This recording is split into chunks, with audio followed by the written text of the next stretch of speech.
Le réveil sonne, un peu trop tôt comme tous les matins. Le repousser, c'est repousser le froid quotidien. Le nez rouge, les mains bleues, les sourires gercés qui tirent un peu. On rêve d'hiver en été et d'été en hiver, surtout quand il pleut. On suit le cheminement, sa petite routine, le cerveau embrumé. On suit ce qui est tracé, on claque la porte toujours dans les mêmes timings. Le gilet jaune et la pression sur les épaules. Aujourd'hui, il y a QCM. Théo marche à gauche face aux voitures avec des pensées pour ses fiches Bristol couleur crème.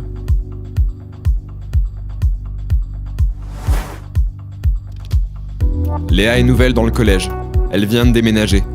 Elle découvre des nouveaux lieux, des nouvelles salles et de nouvelles manières d'y aller. Elle doit prendre le bus ce matin. Ce sera la première fois.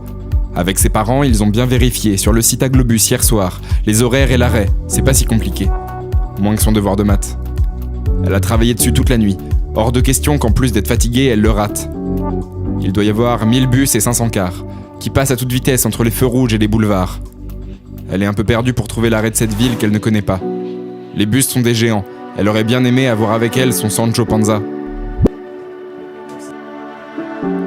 Attendre le bus avec les copains, c'est le moment où Théo émerge vraiment. Avant, franchement, s'il pouvait retourner dormir, il l'aurait fait, très content. On parle de la météo, de la journée d'hier et de celle d'après. On n'a pas eu le temps de tout se dire quand on fait signe au car qui s'approche de l'arrêt.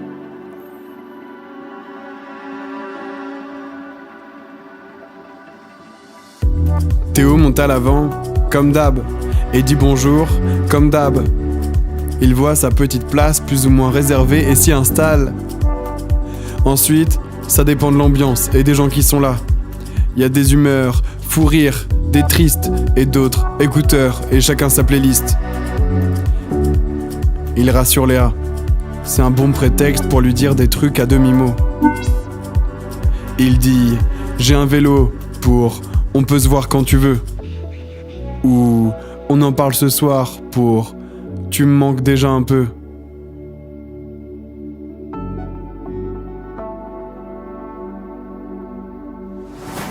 Léa a trouvé son arrêt. Elle reprend sa respiration. Elle se replonge dans les fractions, les équations. Le bus arrive. Elle monte dedans en espérant que ce soit le bon. Elle n'ose pas demander au conducteur, elle fait comme tous les autres qui ont l'air de savoir exactement où ils vont. Léa est bien contente d'avoir quelqu'un comme Théo avec qui tout partager. Il comprend ses inquiétudes et il l'écoute sans se moquer. Les messages du matin sont devenus un rituel. Elle se réveille et se couche avec ses bonnes nuits et bonjours habituels.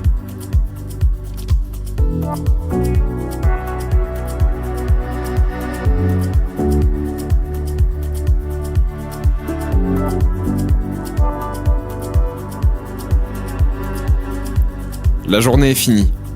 Léa, qui n'attendait que de rentrer, se surprend à traîner un peu à la sortie. Il voit Léa, un peu perdue, cherchant du regard le car qui la ramènera chez elle. Est-ce qu'elle doit chercher Gênes les Rosiers ou les Rosiers Gênes ?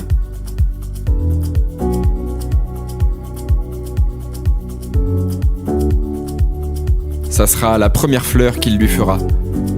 Et ça la touche beaucoup plus qu'un bouquet. Elle lui envoie un emoji cœur, stressée à l'idée de sa réponse, mais très contente de l'avoir fait. Théo aurait pas parié sur aujourd'hui. Normalement, un contrôle, c'est des ennuis. Mais c'est bien ce lundi dont il se souviendra toute sa vie.